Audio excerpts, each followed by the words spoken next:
कहते हैं लोग सरकारी नौकरियां इसलिए चाहते हैं कि बुढ़ापे में पेंशन की सुविधा मिलेगी। लोग सरकारी नौकरी इसलिए चाहते हैं कि एक सिक्योरिटी मिलेगी, एक सुरक्षा मिलेगी कि हम कमा नहीं रहे हैं लेकिन अपनी कमाई का कुछ हिस्सा जो सरकार हमारे लिए बचा करके पीएफ के तौर पर रखती है वो हमें हर महीने थोड़ा थोड़ा देती रहेगी, तो हमारे खर्चे चलते रहेंगे, हमारा परिवार चलते रहेंगे। लेकिन मेरे पीछे जो भीड़ आपको दिख रही है ये कहीं एक राज्य की या एक शहर की भीड़ नहीं है, ये वो लोग हैं जो अपने पीएफ के लिए, अपने पेंशन के लिए लड़ रहे हैं।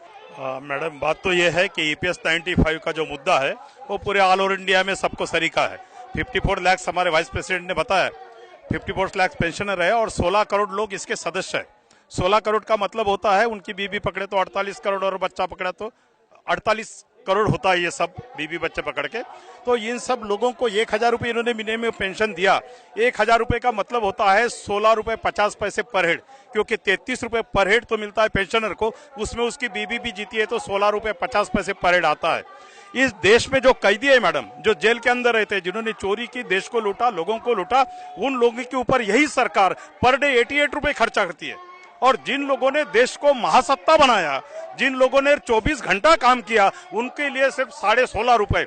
कहानी यहाँ तक नहीं है, ये बहुत बड़ा घोटाला है, क्योंकि यहाँ का हर आदमी अपने सैलरी से 8.33 जमा करता है। कोई यदि 95 को लगा है और यदि वो 2030 को रिटायर होगा तो उसके मैडम इस योजना के अंदर 20 लाख रुपए जमा होते हैं at the rate of 9.5%। 20 lakh रुपए जमा होते, किसी भी बैंक पे, कोऑपरेटिव बैंक पे आप डाल दो तो 20,000 रुपए उसको मिलना चाहिए, लेकिन ये सरकार उसको 5,400 रुपए देंगी, यानी इसका मतलब है 14,500 रुपए पर मंथ ये खाएगी। ऊपर से मियाँ बीबी मरने के बाद में पूरे 20 लाख भी खाएगी। तो ये चोरों का राज है, हबी को लूटा जा रहा है। मुझे समझ में नहीं आता कि ये देश समझता क्यों नहीं है कि ये देश अपन जो चला रहे उन लोगों के चला रहे कि जिन्होंने इस देश को महासत्ता बनाया, या ये देश जो चला रहे जिन्होंने इस देश को लूटा, क्योंकि उनको 88 रुपए। और हमें यही लोग हैं आज जो सत्ता में बैठे, हमें बताया था ये जंतर मंतर पे आके कि यदि हमारी सरकार आती है तो 90 दिन के अंदर आपको 3,000 रुपए और उसके ऊपर महंगाई भत्ता है, यानी करीब करीब 6-7 हजार रुपए पर मंथ आपको दिलाने का काम करेंगे। माननीय प्रकाश जी जावड़ेकर ने यह स्टेज पर आश्वासन दिया था, जनता भाजपा के स्टेज पर से उन्होंने ये प्रेस को दिया था। उस वक्त कांग्रेस सरकार ने 1000 रुपए बोला था, इन्होंने बोला कि 1000 रुपए तो कामगारों के साथ में खिलवाड़ है, हम आने के बाद में 3000 रुपए और महंगाई भत्ता देंगे।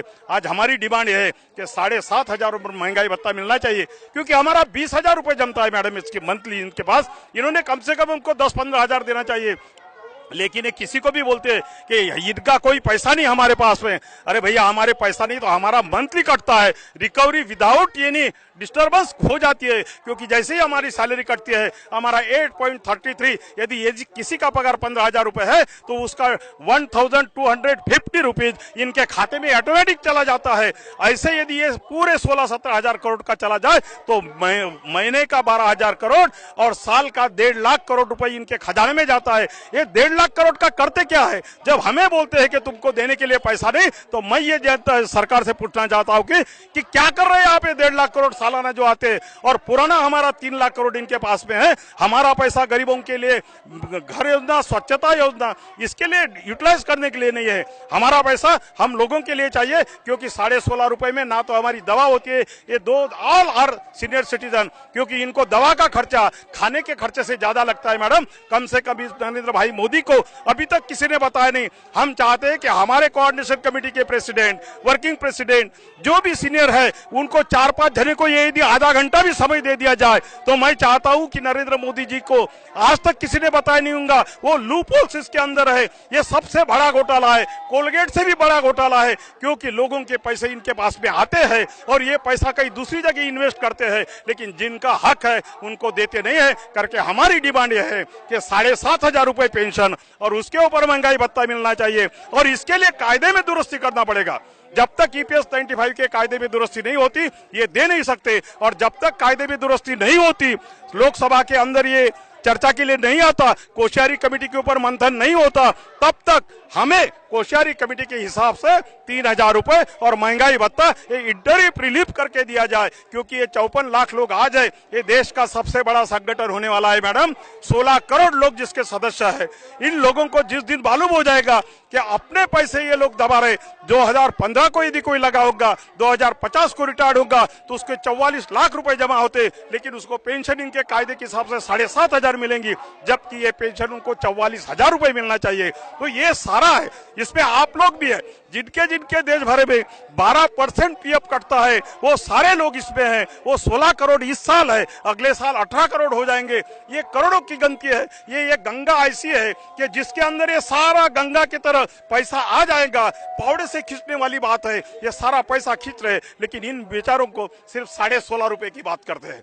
सेम है मैडम, ये हमारे लिए तो एक दर्दनाक है कि हमने रात दिन 24 घंटा काम किया। ये तीनों पाली में काम करने वाले लोग हैं, 24 घंटे काम करते थे। है ये कोऑपरेटिव में, ये सारे कॉर्पोरेशन जितने भी है उसमें काम करने वाले हैं, इलेक्ट्रॉनिक मीडिया में, ये प्रिंट मीडिया में काम करने वाले सारे लोग इस पे है। लेकिन आज हमारा दर्द यह है कि इनको भी ये धीरे धीरे समझ में आ रहा। पहले हम 15 लोग जुड़े थे, आज हमारे साथ में 5 लाख लोग हैं।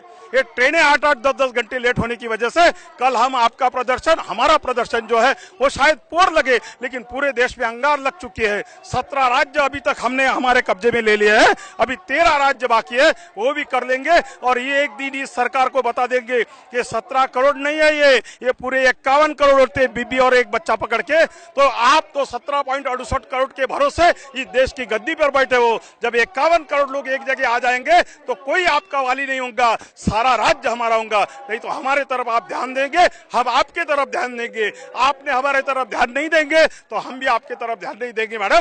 पिछली बार कांग्रेस को भी हम 7-8 बार बचा चुके, समझे नहीं तो उनको उनका जगह बता दी। अभी यदि ये भी नहीं समझेंगे तो भगवान भला करे इन सबका। जय हिंद, जय भारत। आप अपना नाम भी बता दीजिए। मेरा नाम है PN पांडे, मैं महाराष्ट्र से हूँ, पुलगांव का रहने वाला हूँ, गांधी जिले का हूँ, वर्धा जिले का। हमारे खासदार रामदास जी तड़से, इन्होंने हमें आश्वासन दिया है कि मैं प्राइम मिनिस्टर से आपकी मुलाकात करवा दूंगा। बंडारू दत्तात्रेय जो लेबर मिनिस्टर है, हम उनसे 9 मार्च, मैं और हमारे कार्याध्यक्ष डोगरे साहब, हम उनसे मिले थे, हमारे देवगिरकर जी मिले थे, हम मिले। उन्होंने हमको बोला था कि मैं 1 महीने के अंदर आपको बुलाऊंगा। इतना झूठा मत बोलिए, 9 महीने हो गए हमको बुलाए नहीं, हमें आज यहाँ पर आना पड़ा। आप कामगारों के लिए जिनके भरोसे ये देश महासत्ता बना, आप विदेशों में जाते अपनी फीट थपथपा लेते हो, फिर भी हमारे तरफ देखने का आपको कोई समय नहीं है। मैं चाहता हूं कि ये सबको, मैडम 1995 में हमें 200 रुपए पेंशन मिलती थी, उस वक्त हमारा 1 बोरा गेहूं होता था। आज वो 200 रुपए में, हमारे 2014 तक 200 रुपए थे, उसमें 5 किलो प्याज भी नहीं आते थे मैडम। इतनी दर्दनाक व्यवस्था है। हमारे अभी तक हजारों लोग मर चुके हैं, लेकिन इनके कान में जू तक नहीं रहेंगी। मैं चाहता हूं कि इस देश में यदि कोई समझने वाला है, सोचने वाला है, तो ये 24 घंटा काम करने वाले लोगों को 7,500 और महंगाई भत्ता देना चाहिए। नहीं तो ये 16.5 रुपए में जीने वाले लोग नहीं मैडम। और जिन लोगों को 95 के बाद में रिटायर हो गए, उनको पेंशन नहीं दी गई, तो उनको उनके अज्ञान की वजह से नहीं दी गई। उन लोगों की भी जवाबदारी इनके ऊपर आती है कि उन लोगों को जो 95 के बाद में रिटायर हो गए और जिन्हें पेंशन नहीं मिलती, उन लोगों को भी कम से कम 5,000 रुपए पेंशन देना चाहिए, क्योंकि उनका भी योगदान इस देश को महासत्ता बनाने में है। आगे बढ़ो। मैं शायद, मेरी गणित बहुत कमजोर है और मैं गणित में कमजोर रही हूँ, इसलिए शायद मैं इन आंकड़ों को गलत जोड़ पाई हूँ और इसलिए मुझे लग रहा है कि स्थिति बहुत भयावह है। लेकिन मेरे दर्शकों से मेरा यह अनुरोध है कि अगर आपकी गणित अच्छी हो तो आप इन आंकड़ों को जोड़िएगा जो इन सीनियर सिटीजन्स ने दिया है, और फिर सोचिएगा कि क्या सच में 1,000 रुपए में जिंदगी चलती है क्या।